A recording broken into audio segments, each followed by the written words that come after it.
Opposing Gloves here, and today I'm going to show you how to make this sort of Skrillexy laser wobble sound. We're calling them Zwobbles. They're a laser that's also wobble. So I listened to a bunch of Skrillex tracks because someone asked like, hey, can you do something that sounds a little bit like Skrillex? And I was like, I give it a shot. So I listened to some and I was like, that's kind of a cool deal, and got sort of a feel for what I wanted to do. And this is my final product. Now, you could get a ton of different sounds out of this by changing the ratios. That's just one ratio change. If we change the modulator ratio, it gets really weird. And by simply changing the waveforms to sine waves that are being modulated, this was already a sine wave. That also makes a difference.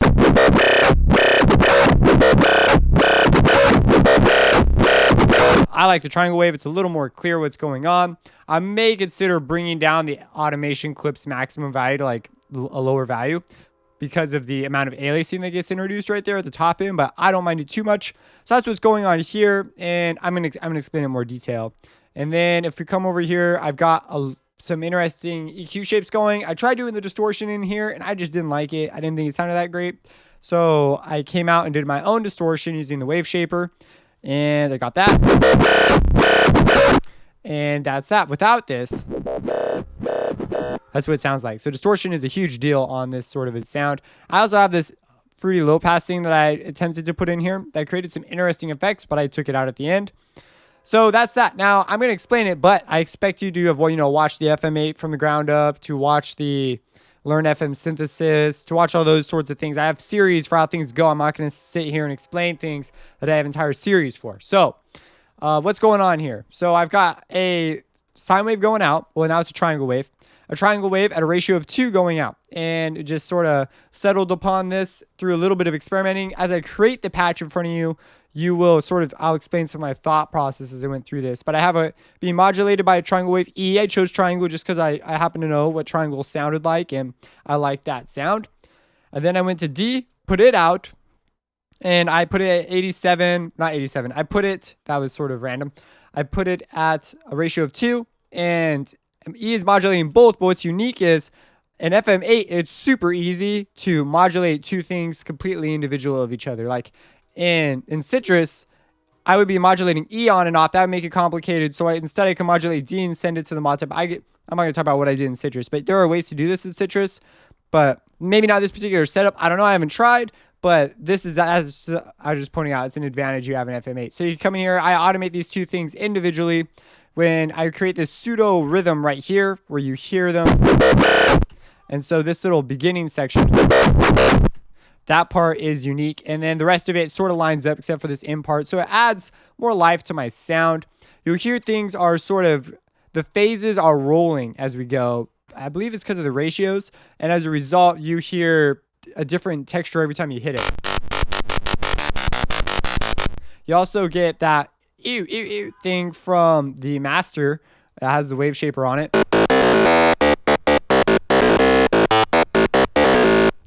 But now you have like some sort of like a Z type electro bass thing. But you turn it on. So what's going on here? The reason you hear the ew is because as the volume goes down, you are going to have it hit this lower end, and you'll hear it get distorted and pushed up. And so my digital audio basic series, I explained that a sine wave, technically, I believe I do some of my sine synth basics too.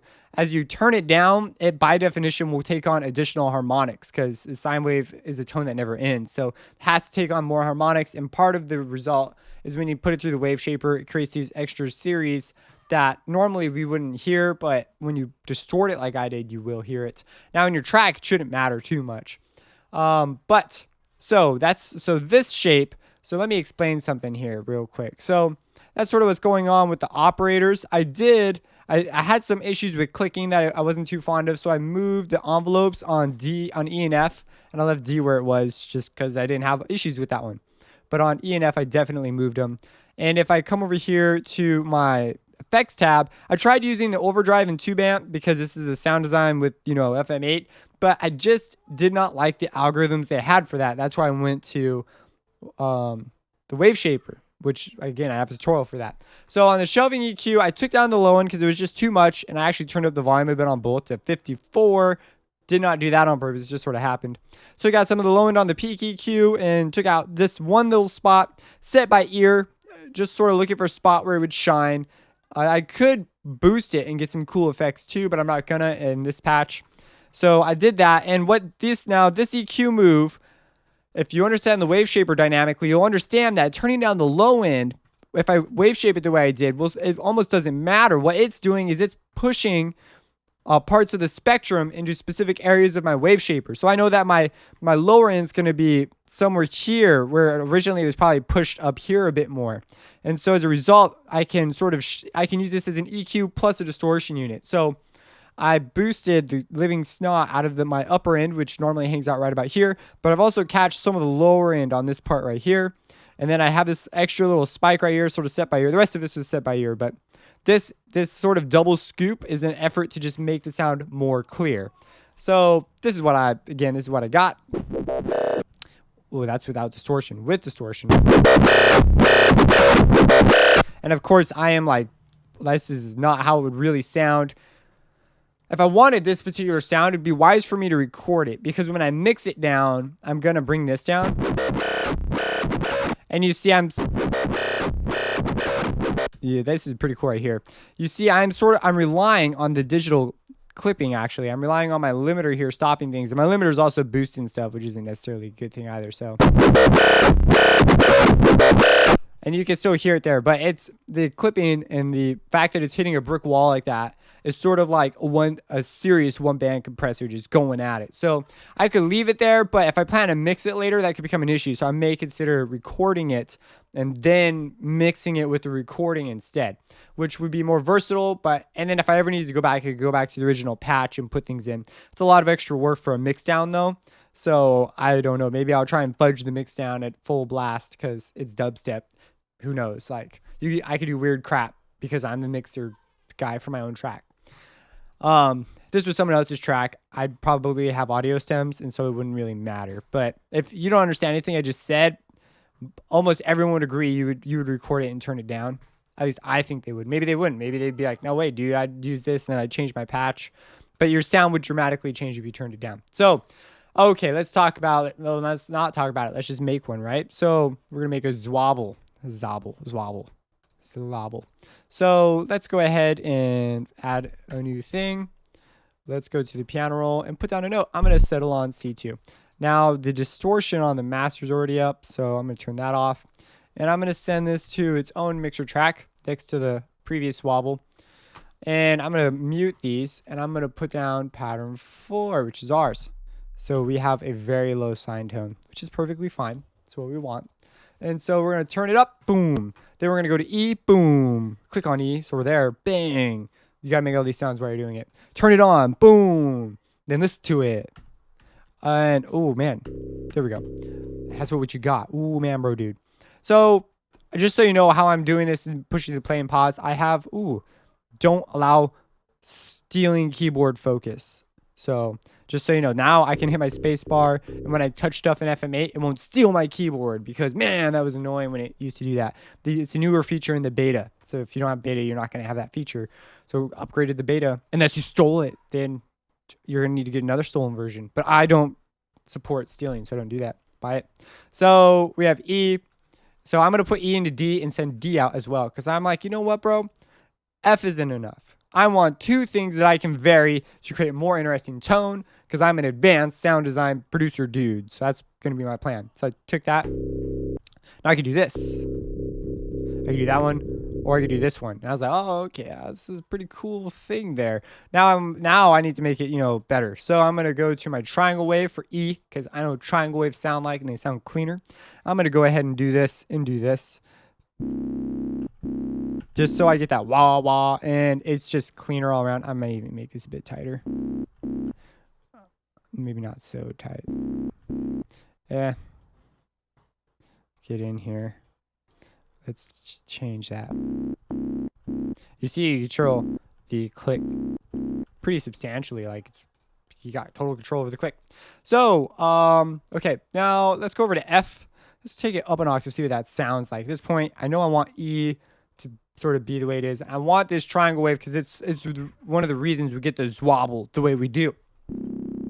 And I'm like, oh, I like that. Now, it's kind of unusual if you don't know what's going on, how FM works, why you get lower tones even though you increase your ratio. Go watch my Learn FM synthesis if you're really curious about that. I'm going to take this up to 2 too. I really like that. I'm going to make F triangle wave just to see what it sounds like. And this could be cool if I modulate it. I don't want to modulate F though. I want to modulate this one. So that's going to sort of give me the laser sound when I put it in there, like wah, wah, wah. So that would be kind of neat. And so this isn't technically a laser because, I mean, I guess I think it sounds like a laser, but you're not pitch bending it, but you're frequency modulating it. So it's like, I don't know, it's this weird middle ground. So let's come over here, browse parameters, not browse presets, browse parameters. We're going to move the knob and it highlights the one I want. And so I'm like, oh yeah, no, I didn't want to do that. I want to create an automation clip. Bang. Now I need to do that one for the other one. Browse parameters, move it, and it says, hey, it's this one over here. And I'm like, cool, thanks, FL Studios, you're the best. And it gives me a high five. So let's make a pattern. So this top one, which one is our laser again? It's F.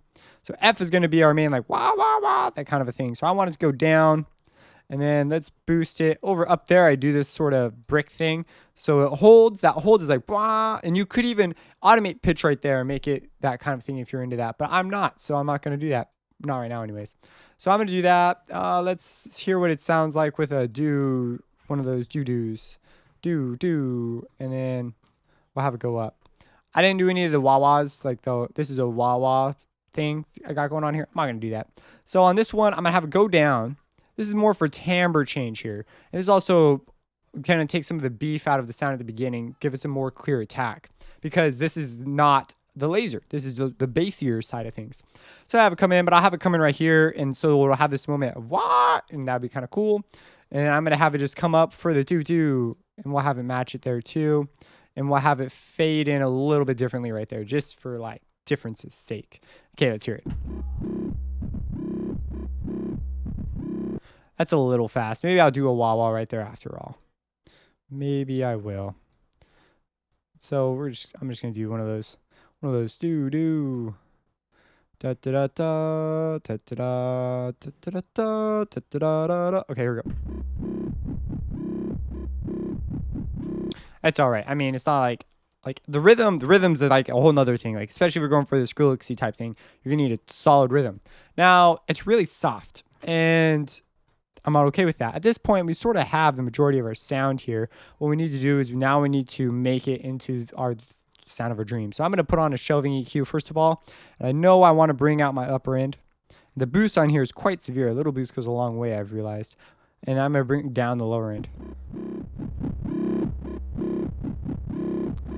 Now, this is, again, going to change how it hits my wave shaper when I insert that into my chain. Let me show you with overdrive amp. Maybe you'll like it. So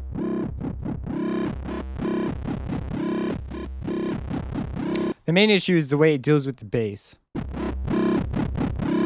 I'm okay with the upper end, but I'm just not okay with that bass. So we're going to come down here. I'm going to sort of fish out a lower side where it gets muddy.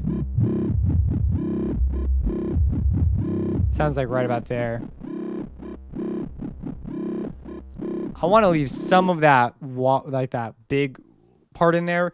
But and especially if this sound's going to be by itself in the mix, like if it's going to be with the drums at its own separate moment, it might not be that bad. The kick in it might fight a little bit, so I might have to deal with that later. But yeah, something interesting. Now we're going to move around the other one and find either a cool place to phase it or to peak it to enhance a particular area of the sound. This one, you have a lot of choices here. You should also keep in mind this is also going to change what areas of the spectrum get boosted and therefore change how it hits your wave shaper later.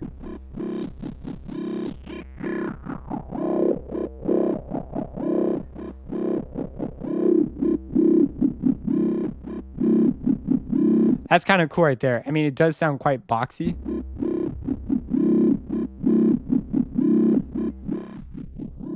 So I may just try and make up for that later. And Pro Tools, the way you adjust bands is you click. It's weird. It's different. I'm used to sort of working like that.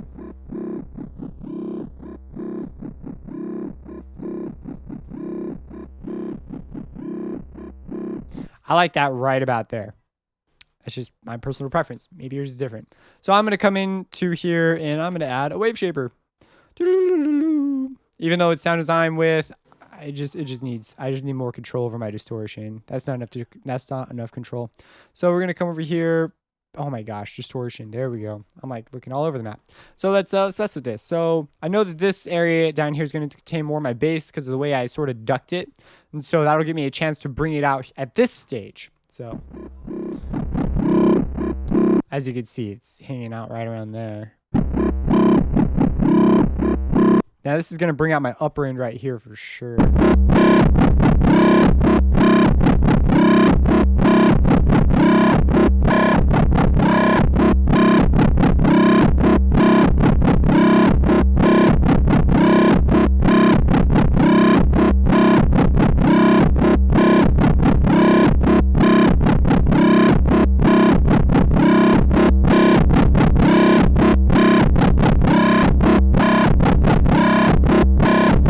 That's pretty cool right there. Now, I could try also moving it up a little bit. So you get a huge number of timbres out. Now we've arrived. Is that my door closed? Someone just opened up my door. That's kind of unusual. It's a little weird walking in on someone who's talking to themselves in a room. So that's pretty cool. I mean, I'm not sure I want to change that, but I could try changing this.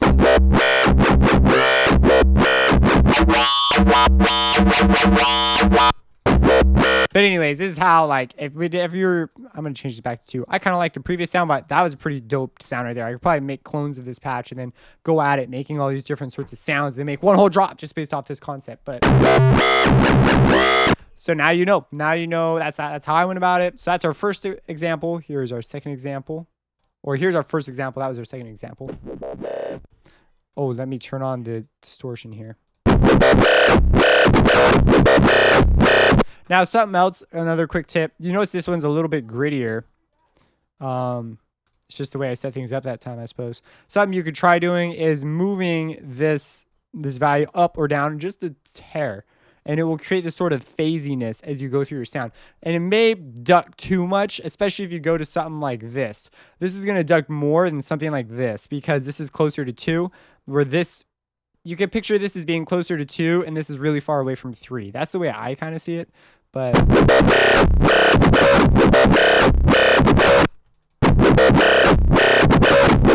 I guess it doesn't matter too much. It's still, they're just both pretty close to 2. But if we do something like that,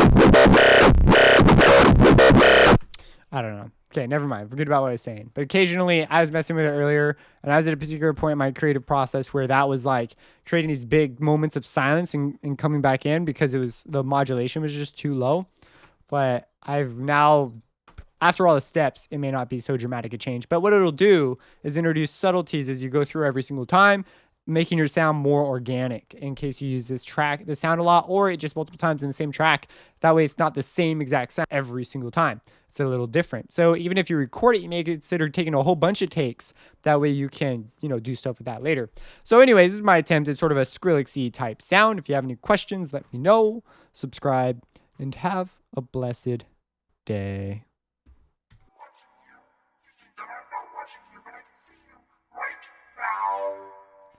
So today we are going to explore the wonderful world of free VSTs. Today it's a free vocoder, and I hope you gain enjoyment from this vocoder. It is an 11-band vocoder, but it is, again, completely free. So that's the thing, and it's made